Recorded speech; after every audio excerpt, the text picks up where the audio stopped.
Hello, everyone. We will get started in just a minute as attendees come in now that we've started broadcasting. And welcome while we're waiting.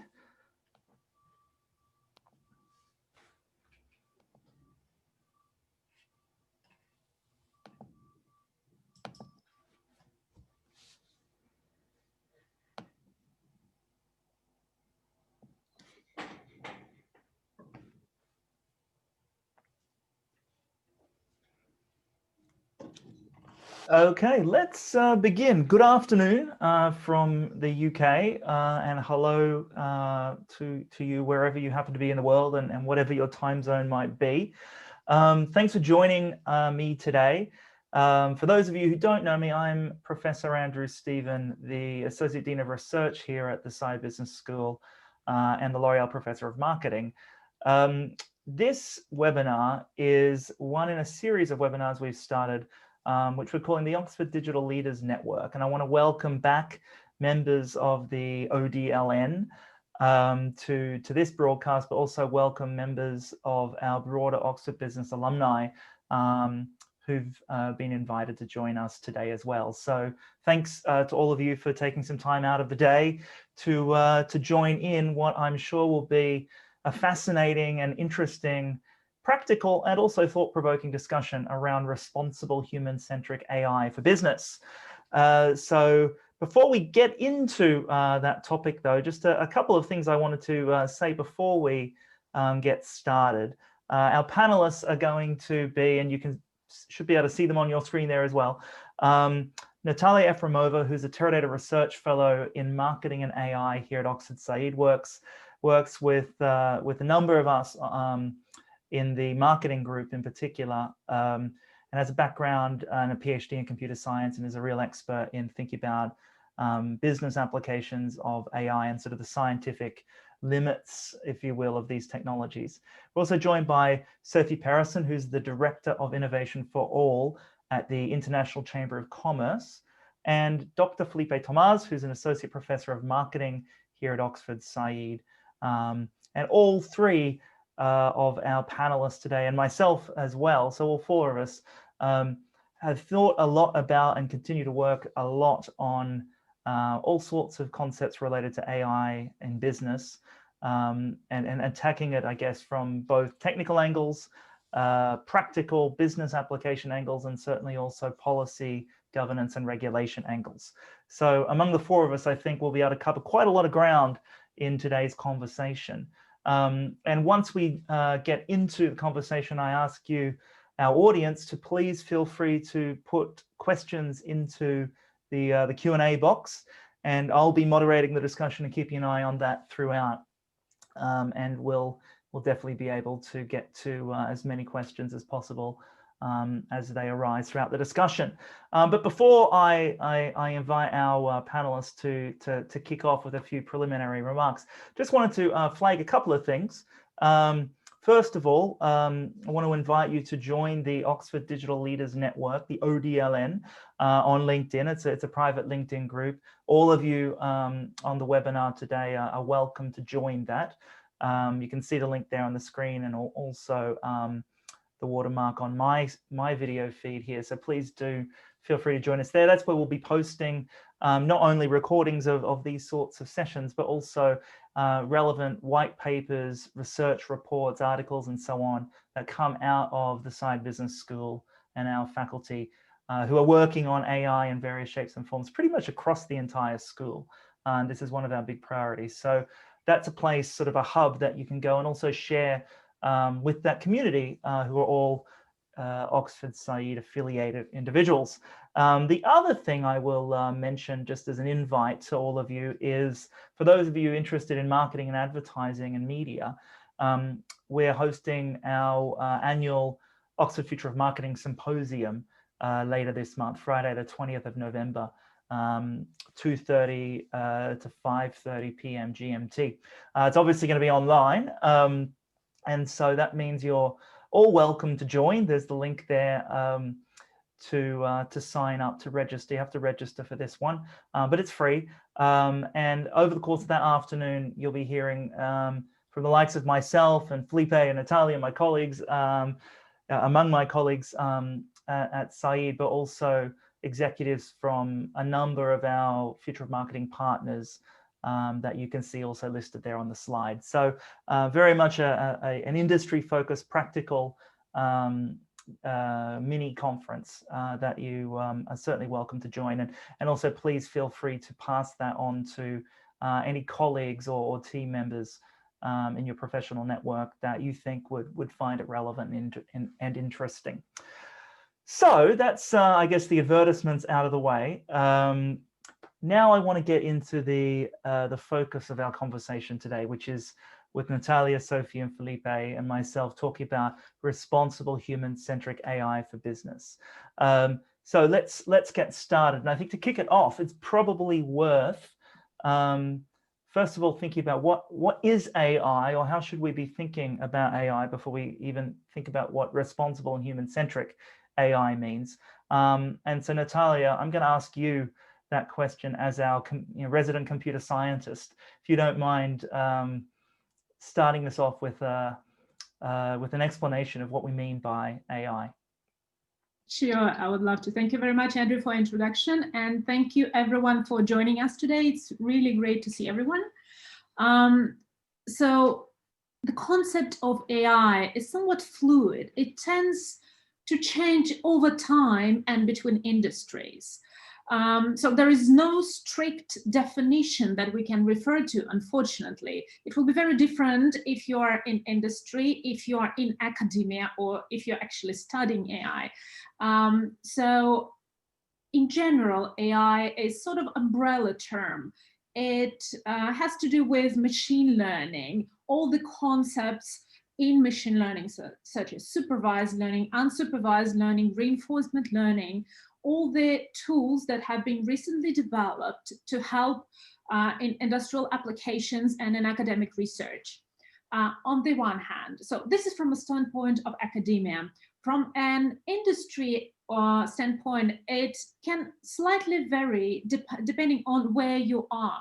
Our recent research that Sophie will talk about a bit later actually showed that in different sectors of industry, people can mean very different things when they speak about AI. So in academia, we're happy to talk about AI as research and algorithms that we develop, but it's largely also data and how we handle data. And in industry, people will agree that 90% of AI is data practices, how we handle the data, how we gather the data, how we process the data, and only then how we apply these algorithms. From other application standpoint of view, it also has to do with legal concepts and GDPR and how we think about safety and privacy of the data. This is also a big part of AI. So AI is a very big concept that unites all these notions and can mean actually different things to different people. All right, so there's no single definition, which I think we'll talk about a little bit in terms of some of the challenges. But Felipe, one of the ways I think Natalia talked about it was, in some sense, the academic perspective, a scientific perspective. There's algorithms, there's data that that go into those algorithms, and data and other things come out of those algorithms. But when we're talking about human-centric, this is not just now, particularly if we think about business applications, about sort of cold science. It affects human people's lives. So what does that mean from your perspective when we think about human-centric AI? Yeah, and I think that's made more challenging by the fact that it is such a wide umbrella that captures so much, right? But let me work backwards from the title of this webinar. And so I was like, all right, so it's for business, right? Like I'll start with, this is for those sorts of applications. Although scientifically, we can put it all over the place in all human kind of activities. But in business, we're going to inject some pretty exciting automation across a number of our processes. You and I might spend a lot more time thinking about the marketing processes that we're going to augment with these tools and how they're going to help us with decision making. So largely, you're talking about automation and acceleration of decision-making at some pretty exceptional scale, right? So any business person is suddenly being very excited about the economic potential and upside of that. Then we have to to be concerned, the human element, then working towards the front of the title of our webinar is the consequences of that automation. One, if it's a very early decision, right, you're augmenting a decision maker's kind of mapping of the world, there's a certain level of risk.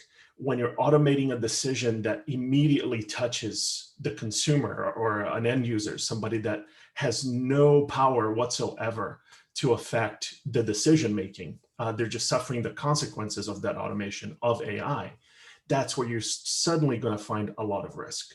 So the way that I like to think about it in terms of like, all right, so there's potential upside, there's absurd levels of money on the table in using this well, but the risk comes at the agency of humans, right? Your ability to self-determine, your ability to make your own choices and kind of negotiate the system.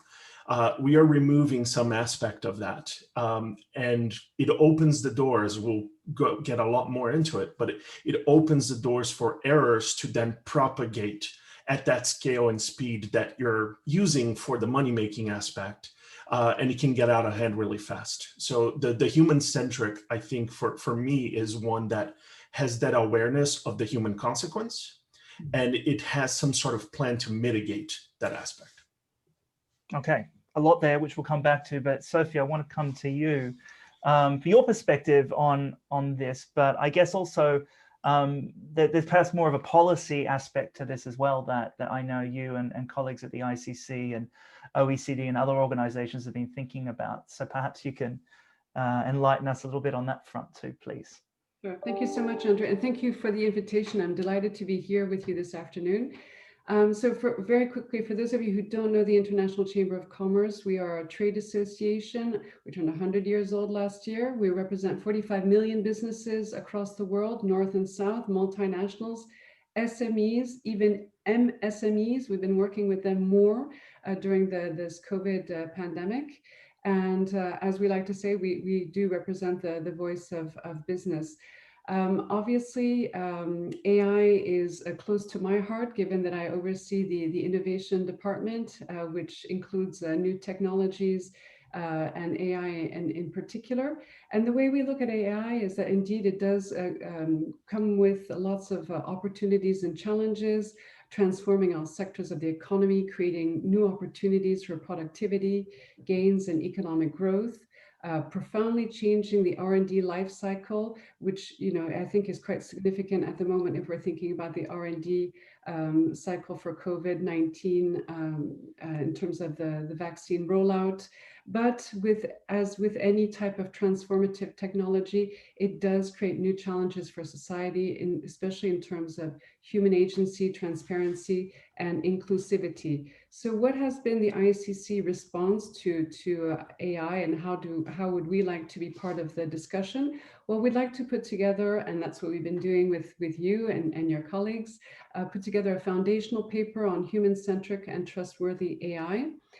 It sets, the ambition is to develop a set of principles supported by industry case studies and best practice examples that will help business implement ethical AI technologies. And concretely, we'd like to do this through gathering and reviewing existing principles on AI and distilling commonalities. We're not new to the game. As you alluded to, Andrew, there are quite a few international organizations, governments, trade associations, and just companies who have been very active on this front. So they haven't waited for the International Chamber of Commerce to wonder what to do. And we're working from that, and we have a lot to work from. We also want to demonstrate through case studies how business around the world, which is already active in the field of AI, are implementing the principles. I think there's a lot to learn there. Also, I think this is a good starting point to create a common language, a common understanding of how business has been tackling and working with AI. And we also want to identify challenges faced and good practices, because there are a lot out there and replicable solutions on the implementation of principles. And because we are a global trade association that has UN observer status, and we're working with a lot of international organizations and in partnership with several governments, we want to inform our advocacy efforts in the international forum. One thing I just wanted to raise, and it's kind of the rationale of why we've wanted to come along and do this publication or do this research piece, is that we find that there's policy and regulatory discussions have been subject to either sector-specific considerations, and here I have in mind healthcare and finance, or issue-specific, data protection, cybersecurity, anti-discrimination, you name it, there have been quite a few. So they've either been sector-specific or issue-specific laws and guidelines, as well as regional and local approaches to establish guidelines fueled by concerns regarding ethical implications. And while that's very helpful, these increasing number of policy initiatives that are spearheaded either by governments, coalition of governments, international organizations do create quite a few challenges. Namely, they could be ineffective, they could leave regulatory gaps, they could create an inconsistent or misaligned compliance obligations, which makes for a messy and very complicated scenario for business. We think that this can negatively impact companies, especially when it comes to their role in terms of obligations and implementing the guidelines. So I don't think we should underestimate the complexity that companies are faced with these varying policy frameworks. And I'll just pause there. Yeah, I mean, I think on that complexity point, I mean, Felipe, you touched on it a bit by sort of talking about managing the risks of, I guess, unintended consequences.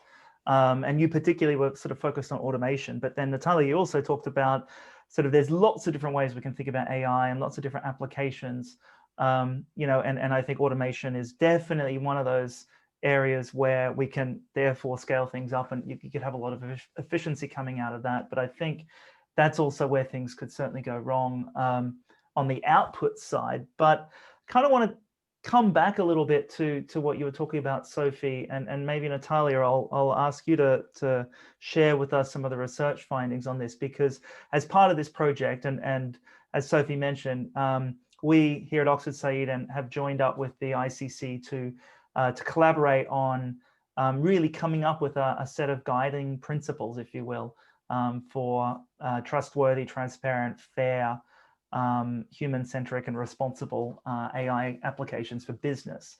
And sort of when we embarked on that, Natalia started out actually as a member of the team looking at what was out there. So Natalia, maybe you want to share a little bit about what you found, and I guess also explain how we sort of used AI to study AI, which is kind of cute, I suppose.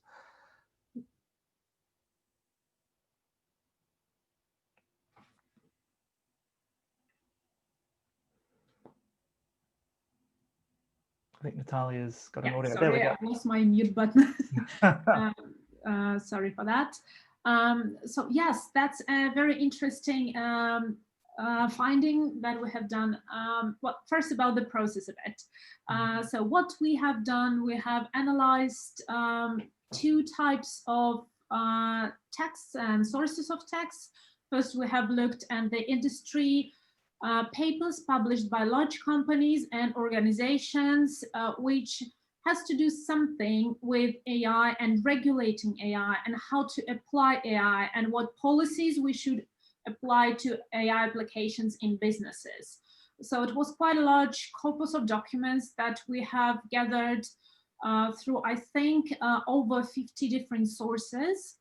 And we automatically analyzed those on one hand. On the other hand, we looked at the academic research. We looked at the last, say, 20 years of research, extracted main papers that had to do with formulations of what it is, what AI is, what is transparency, accountability, fairness, and so on. And we ran a few natural language processing algorithms to extract main topics in these documents, and sort of put everything together and compare what companies think AI is and what is responsible AI is versus what academia thinks that AI is and what is responsible AI. And we also tried to extract knowledge from different sectors. So we looked separately at industry and marketing and so on and so forth. So as much information from various applications as we potentially could. And interesting thing that we have found is that the topics that are widely discussed would be very, very different depending on where you look at. So in academic research, that would be almost always about algorithms, how we develop AI, how we construct AI, how we make insights from what AI finds. So basically about the process, about the development AI, and a little bit about consequences. But when we look at the academic literature, not academic literature, but sector applications, it would mostly speak about what impact it makes on our lives. And depending on the industry, it will be very, very different things. In some cases, it's responsible AI and how it impacts human lives. When we talk about law and legal applications, it's almost always about security and data protection and so on and so forth. When we talk about facilities, it will be how to automate some processes, how to make them more efficient. And there would be almost no overlap between different sectors. And I think it was particularly fascinating being actually able to observe that people are interested in very, very different things.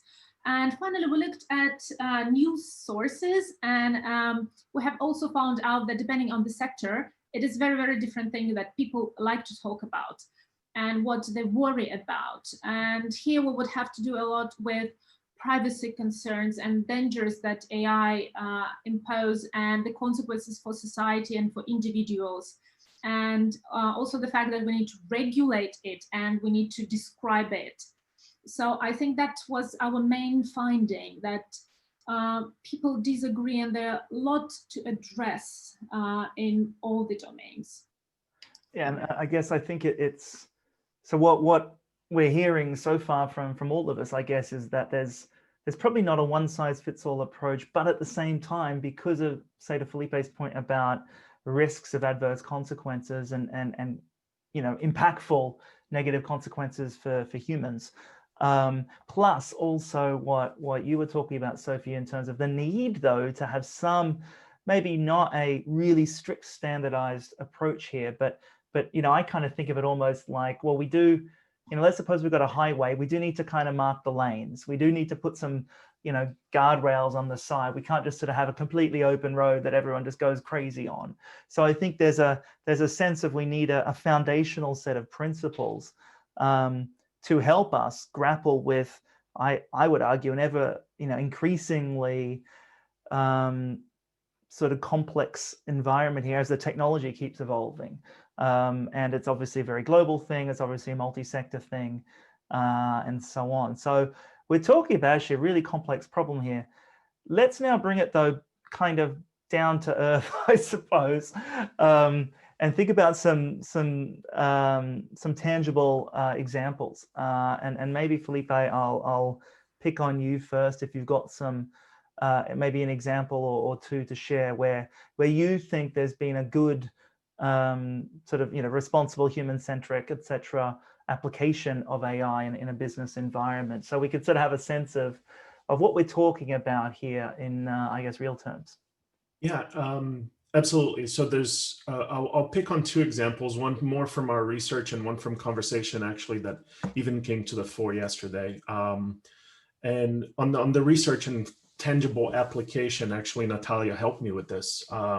We were playing with natural language processing aspects in a chatbot, in a consumer service aspect, right? So this is a machine learning process where what we have is a service agent that is fake, that is just going and actually handling consumer complaints, consumer questions, etc., right? And largely the functionality and the need for that relies on the modeling of the language underneath it. And the problem that we ran into was that the bulk of the advancement in the science underneath that capability was developed in English, Now, when you go and you deploy it, we were looking at just simply like a very complex change, right? Like just going to Germany. Suddenly the ability to detect emotion and handle consumers appropriately kind of became more difficult and goes out the window. And I had to rely then on Natalia, and I don't even know how many hours we spent on developing new ways of doing, the NLP in German.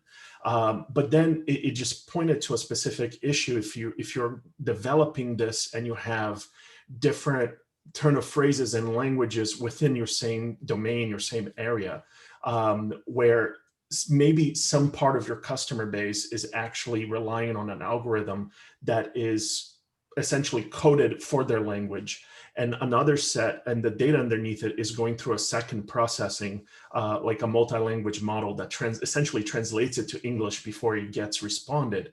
You're going to have diverging paths for those in terms of experience for those individuals. So potentially the consequence, at the very least, the satisfaction can be in very different ways. And we see that a lot with people trying to talk to Alexa, right, or Siri, and not being understood, right? Like that's a very basic example. But imagine it in terms of the entire grounding of it was designed in a completely foreign language. And I've had similar conversations as a Saudi telecom had to develop their entire framework and everything they do from the ground up because there was nothing they could just deploy. The other one that I really like that came from discussions yesterday came from that this is not always a problem, but there's actually some potential for value. In conversation with some banking leaders, global banking leaders, we were talking about data transparency and how you gave transparency for customers in how you're using their data, how you're aggregating their data and combining it to make decisions. It turns out that actually that aggregation, that combination, and that parsing of your data and providing it back to you as the customer was of extreme high value for the customer themselves in managing their financial well-being. So suddenly your own process of being transparent became a differentiator and a source of value for the banks that are feeding back the underlying clean data, right, that you're using for your AI process, and just saying, here's what we're using, here's what we know about you, here's how your expenses are lining up, and suddenly your data assets that you've kind of had to massage and manage for your AI applications and finance are actually a very good pro-customer, pro-human, like financial planning service that just becomes part of the bank offer.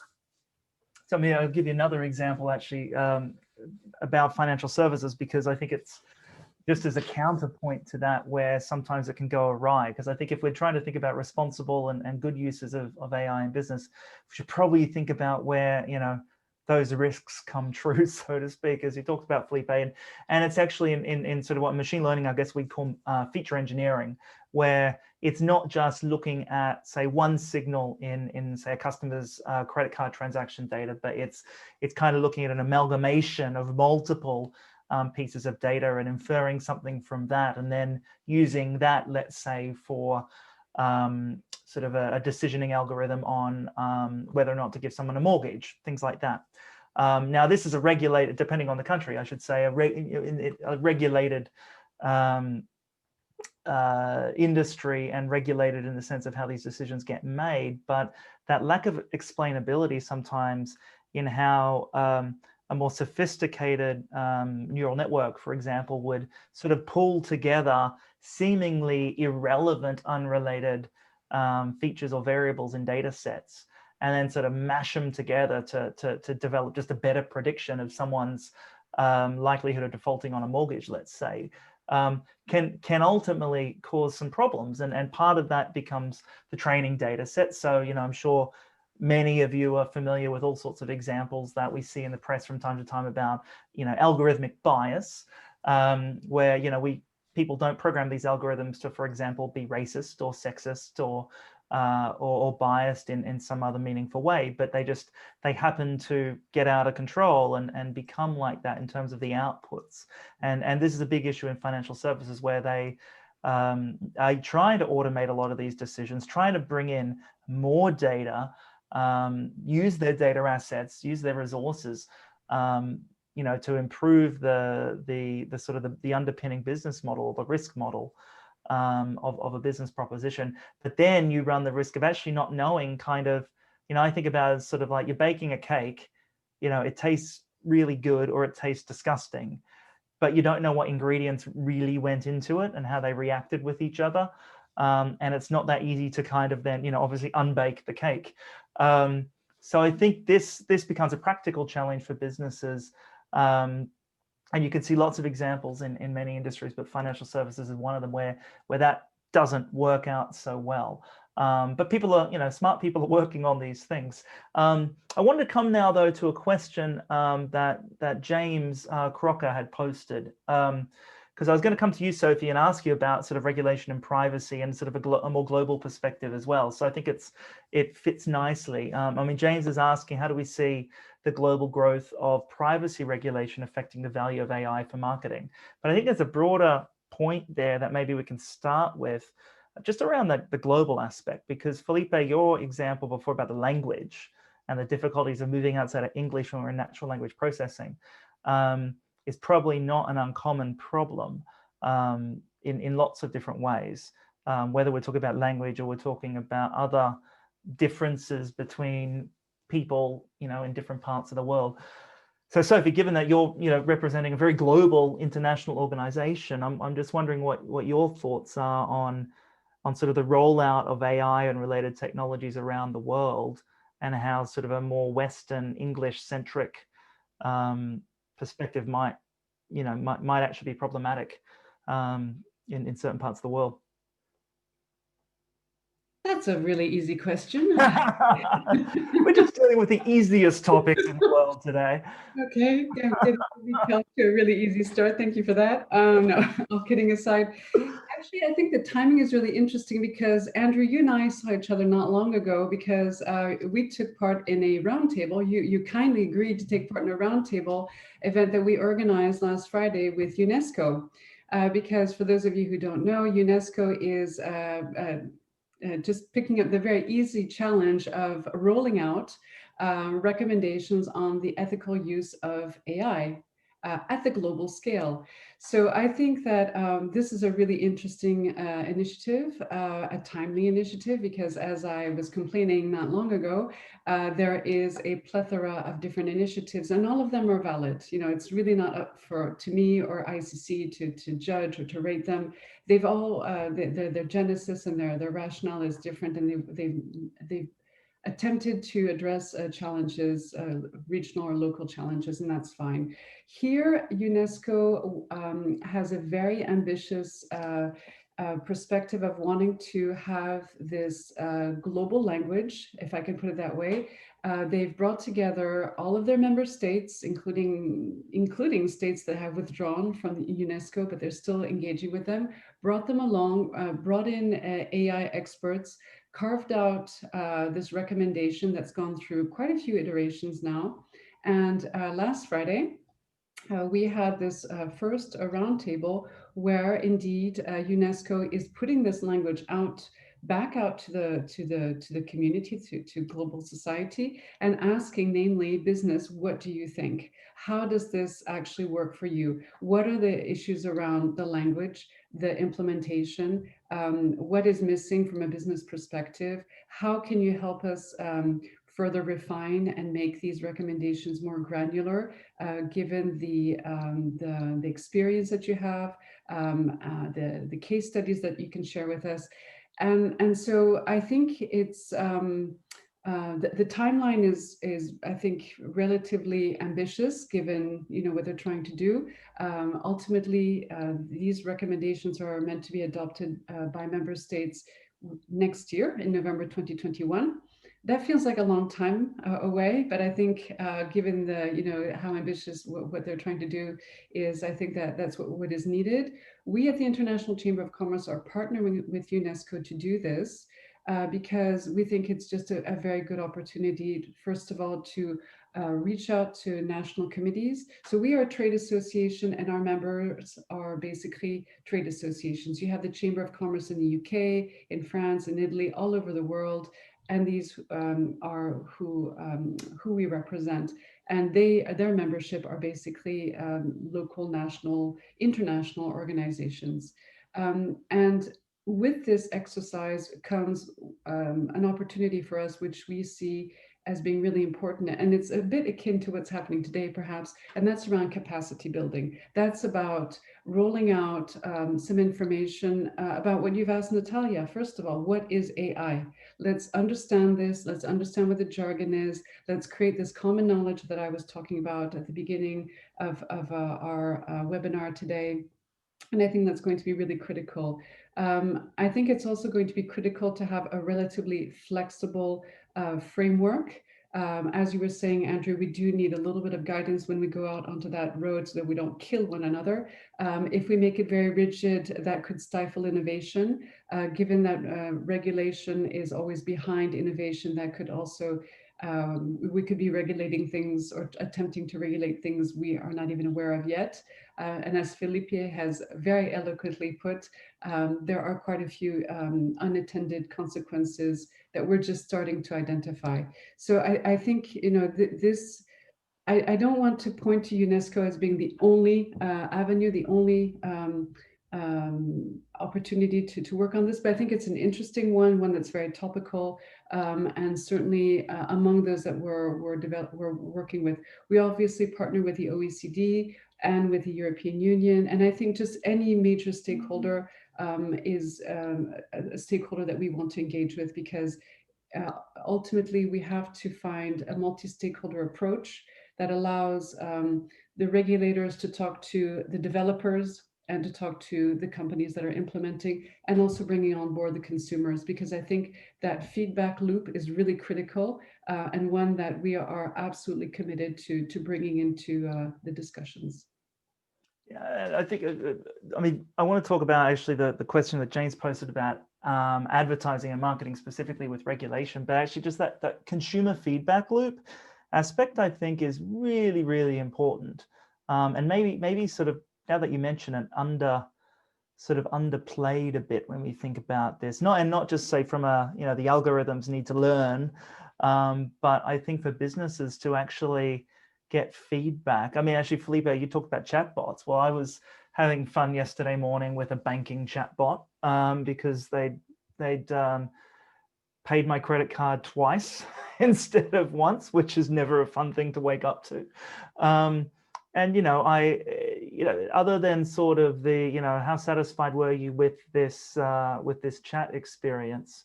There wasn't really a lot of feedback, right? And so sort of a, you know, a 0 to 10 or a 1 to 5, you know, 1 star, 2 stars, etc. piece of consumer feedback, I think, in those systems is maybe not enough, because I think it only operates within the kind of the existing context, whereas I think there's a need for a lot richer feedback, and maybe that's one takeaway actually for businesses who are working in this space, is have really, you know, robust, and I'm not going to say elaborate, but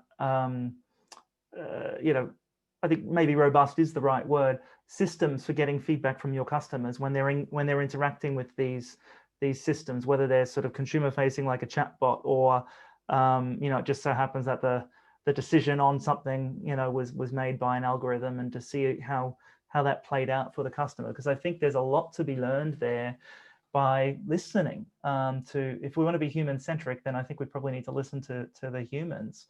So I want to come back to now the regulation aspect and privacy, and then we'll come to you, Natalia, with some other examples from industry that I know you were going to share. But just since we talked, or James raised this question, I mean, the privacy regulation, how that interacts with AI and marketing. And I know, Felipe, you've written a lot about this as well. So maybe I'll say something and then hand it over to you. But, you know, I think it doesn't necessarily change the growth of AI being used in marketing, particularly for ad targeting. I think it just changes the nature of the input data sets that you might have available to you. So yeah, a push more towards, you know, properly permissioned first-party data, you know, CCPR or GDPR or similar compliant, those sorts of things. It doesn't it affects the nature of the data that you might be able to use in a marketing or an advertising context. But I think the application then of machine learning and AI to those data sets on customers for these purposes is only increasing, I would say. But Felipe, what's your sense of that? Yeah, and maybe I'll start with a promise that I'll share the paper. So I just published a paper on this year, so I'll share it on the network. So it'd be a good old academic paper, but hopefully legible still. But I think the value only increases, and actually what it is doing, what we see doing, is actually it positions then AI as a much stronger actual battleground for strategic competition between firms. The ones that have the ability to run the best systems and the ones that have the ability to leverage AI in its applications, compared to those that have been starved of the data that they need to be able to deploy these technologies. So what we see, and you can start actually just looking in the marketplace and say, why are so many businesses suddenly being so pro-privacy and adapting these strategies to say, hey, I'm going to curtail data sharing? It's because they actually are sitting on a tremendous amount of very valuable data, first party, as Andrew mentioned, and increasing the data cost for all potential competitors. So what you're seeing now is this, not to go too on the econ side, but like monopoly level profits that you can extract out of the environment, because you're the only one now with the ability to run these models, and you're using privacy, which sometimes consumers ask for, sometimes they frankly don't. For better or for worse, I tend to be a more pro-privacy person than not. But the strategy side and the business side is to give people privacy, even if they don't want to, provided you have that data, because then you have access to all of the beautiful modeling that Natalia can do, and you're going to make tons of money with that, while your competitors are using averages, population averages, and just approximations, and over time they can't compete. So it's a very good strategy.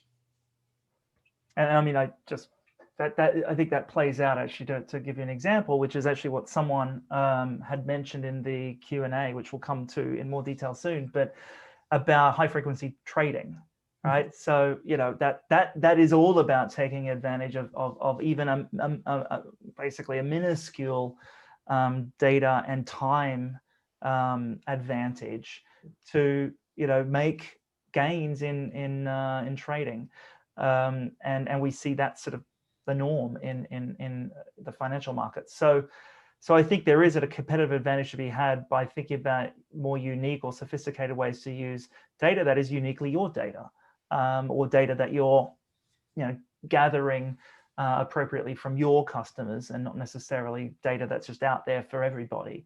I think that can be beneficial. So I think regulations will come. Regulations are here. They come and go, or they change.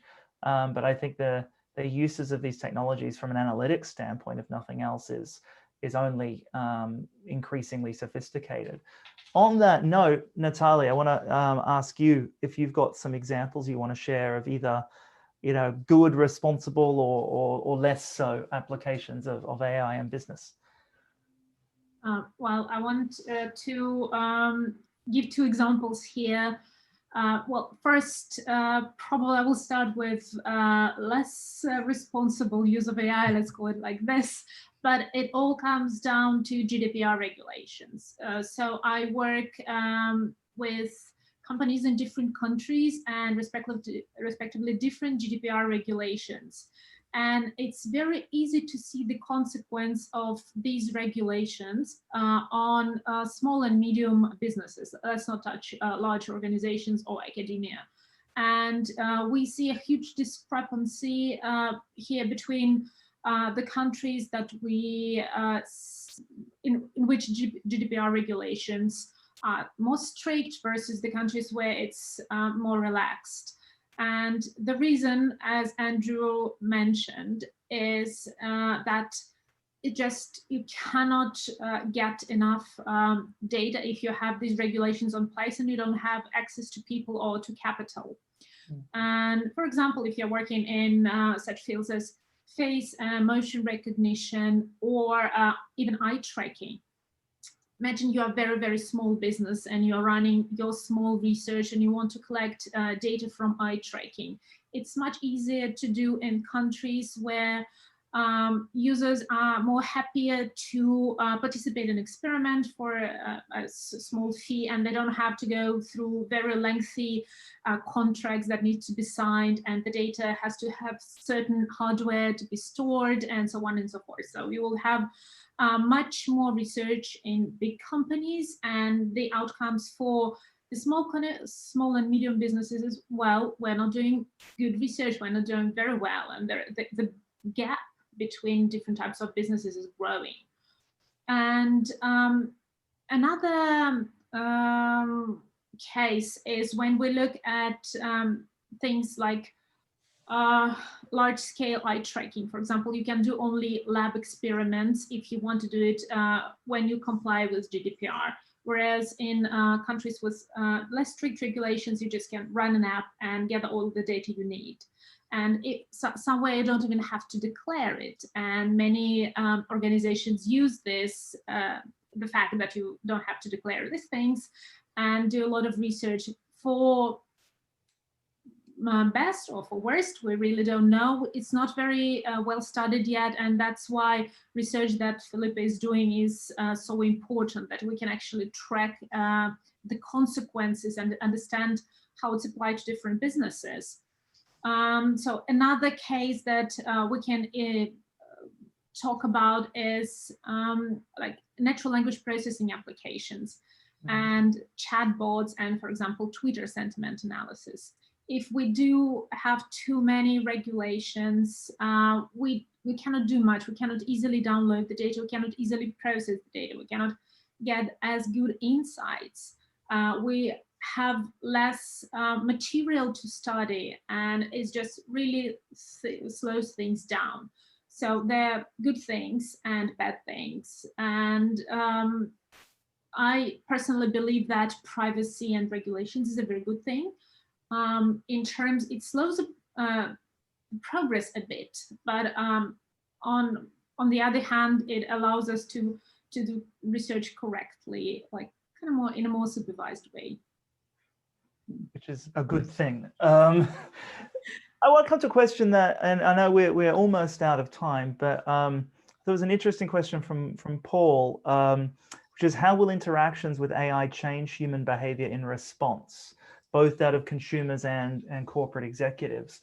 You know, again, it's not a simple, easily answered question, but I think it's a good way for us to think about, you know, consequences, unintended or otherwise, of AI systems in business could also actually change behaviors or change expectations, subsequent expectations that, let's say, consumers have, or change how executives make decisions and so on.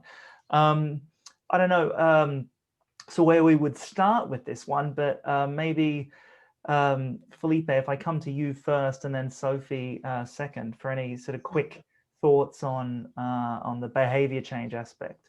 Yeah, I'll have one on each side. Maybe one with a warning, one with maybe more hopeful. And we've been discussing a lot about, actually for years, I think in class we've been talking about consumer outsourcing of decision making, right? And like algorithmic thinking. So you can think that, like, in a world where this stuff actually works really well, it will not be at all unusual for a human to make that decision once and then just automate it and allow the system to take care of it. So some areas of human consumption are going to become a lot more outsourced. Once they make the decision, it's going to be very difficult for you to win that business back, because it's going to be on that subscription box style. Like, it's just going to keep happening until you give them a jolt to get them out of that system and thinking about their choices again. So things are about to get a lot stickier, because we're going to just stick with whatever we do, and it's going to be maintained incredibly well by an algorithm.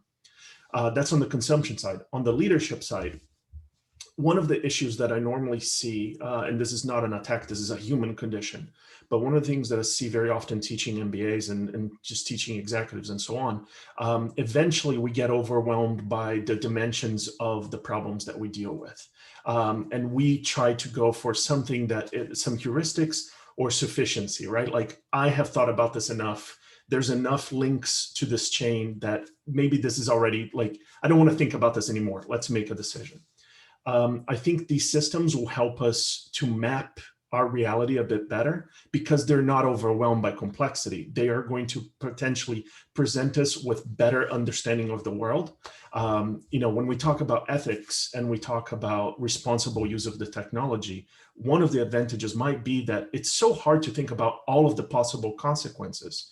These systems could actually help us understand all of the knock-on consequences. So we could just end up in a system that, like, the augmented decision-making aspect of AI could be that you don't have to just rely on human heuristic satisficing ideas of just saying, yeah, I have thought about this enough. You're given more fuel to actually make better decision-makings, and you're augmented to come to better decisions. So hopefully more positive outcomes. I like the term augmented intelligence. I know you and I both like that a lot. So, Sophie, what do you think, maybe from the executive and a managerial decision-making standpoint here? How might using these systems change how decisions are made? I was actually thinking of another example, if I could just share that with you very quickly, because I was going to talk to you about an area that you may not expect ICC to be very active in, and that's in health. Because we have recently partnered with the World Health Organization. Already in April, we had worked with them in order to develop a global survey that we sent out to our full membership. That's right, our full membership, in order to have a better understanding of their understanding and their implementation of the WHO recommendations back then. I know that feels like a lifetime ago, but it was really important to understand whether the social distancing concept, which we've now become all very familiar with, unfortunately, and everything that came with that, and protecting the employees, etc., was understood. That led to quite a few new partnerships and areas of work that the ICC has never been involved in before, and namely partnerships with medical agencies, universities, and we've worked a lot with university hospitals that have used AI powered by deep learning algorithms to really better understand how to very quickly diagnose people who have COVID just by reading chest x-rays. And so having that type of knowledge was augmented intelligence or augmented decision-making, because it helped support healthcare professionals who were in dire situations, extremely stretched, to develop their knowledge of a completely new disease area and to be able to treat patients much better. We have worked in particular with a hospital that is based in Belgium, that is one of the WHO centers for excellence, and they estimate that they were able to increase their diagnosis accuracy by 94% in a very short period of time, which saved lives. So I think, it's obviously not what you're asking me here, but I did want to share that with you because we were a witness to this, and we were able to see what AI deep learning algorithms was able to bring, and also how that helped to support healthcare infrastructure that was incredibly stretched with better health outcomes for patients. Otherwise, in terms of, I also want to share, if I could, an example of a very large telecoms company, global one that we work with. And before this webinar, I put to them, okay, how are you actually implementing, AI, and what does it mean for you as a business? And they've told me that they've taken a very proactive approach, and that they have developed AI principles which they're using internally. I think this will be music to our ears because they are using some of the language and the concepts that we have identified in the research that we've done, and they've articulated it around the 5 fundamental principles, which are around fairness, transparency and explainability, human centricity, privacy and security by design, and then working in partnership with stakeholders. I think it's really worth highlighting this because, as Natalia was saying, I think the larger companies do have more means to do research. They have more means to be proactive. And I think they also have the capacity, and some of them have the commitment to also shape the AI landscape. And by being very proactive, this company developed these principles quite a few years back. And I think that's also critical. Without wanting to name them, but I don't think I can really get away with it, I also wanted to share with you something that Microsoft and Google are doing. Microsoft has launched the AI Business School, which you may be familiar with, and there's also Google AI. And this, in terms of capacity building, I think is also critical, going back to the consumer, going back to the user, going back to everybody who is going to be using, developing, and just being confronted with AI and just being more aware of what it is. And I think that could help perhaps have a better understanding of what AI means to people in their everyday lives.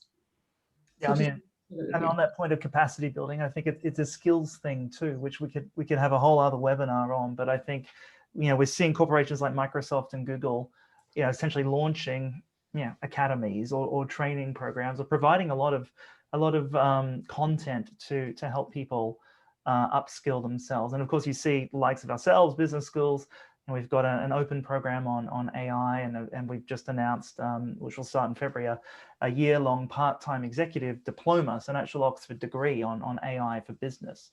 So I think we're going to, see this need of big corporations that are leading the charge on the technology development, plus academic institutions like ourselves, helping in the sort of the reskilling or the upskilling or the capacity building of the human capital required to sort of implement, monitor, and work alongside in that augmented intelligence way with all these systems. We are pretty much out of time. So as I said, we could talk much more about this, and I think we'll definitely have more Oxford Digital Leaders Network webinars, which happen every month, more around these sorts of topics. And I saw sort of some late questions come into the chat around things like algorithmic bias and more regulation-related questions, other applications, say in HR, and so apologies we couldn't get to those questions, but we certainly I'm sure will at a future date. And if you want to join the LinkedIn group, then we can certainly take that discussion into that environment. But right now, I just want to, I've got a few concluding remarks, but first, I want to say thanks to Sophie, Natalia, and Felipe for spending time with us today and sharing their thoughts and perspectives. As I said, there's a lot to unpack in this topic, and we really, I guess, decided to rather ambitiously tackle some of the really trickier questions around this, for which there are no clear-cut answers. But I think it's these sorts of dialogues and looking for these case studies, looking for the examples at both ends of the spectrum, sort of successful and not, that helps us really learn and actually take action on figuring out how we make the best use in the best possible ways of AI in all sorts of business. So again, thank you to the panelists for that. Just really wanted to wrap up with a couple of concluding remarks, and also talking about our webinar next month.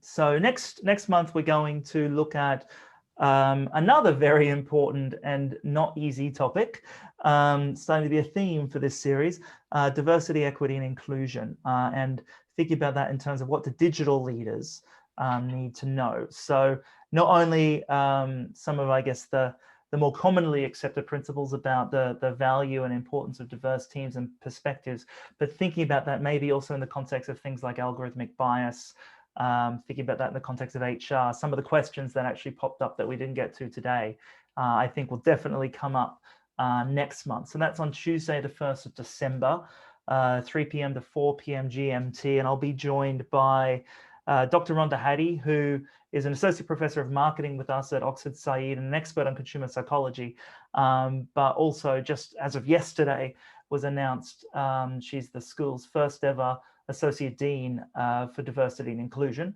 So Rhonda will join us, and Perry Nightingale, who is SVP for Creative AI at WPP. It's the world's largest advertising and marketing company. And Perry does a lot of work about the use of AI for advertising, but really actually investigates a lot of instances of algorithmic bias and how to try and stamp them out. So I think we'll definitely look at diversity and inclusion from that algorithmic sense, but also from a leadership sense. So hopefully you'll be able to join us next time. Please do join us on LinkedIn.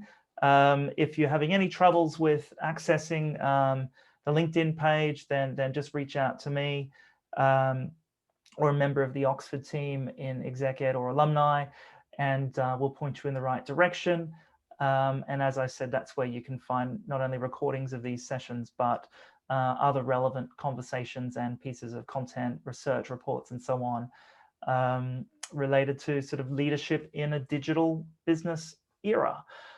So that's it for today. Again, thanks to our three panelists, and thanks to all of you for joining. I really appreciate you spending a little bit of time with us, and hope to see you again soon. And in the meantime, stay safe, stay healthy. And if you're about to enter into a lockdown, as we indeed are here in England, then I wish you all the best for the next month. Hopefully we're in a better place when we meet again on the 1st of December. Till then, see you next time. Thank you. Thank you so much. Bye. Thank you.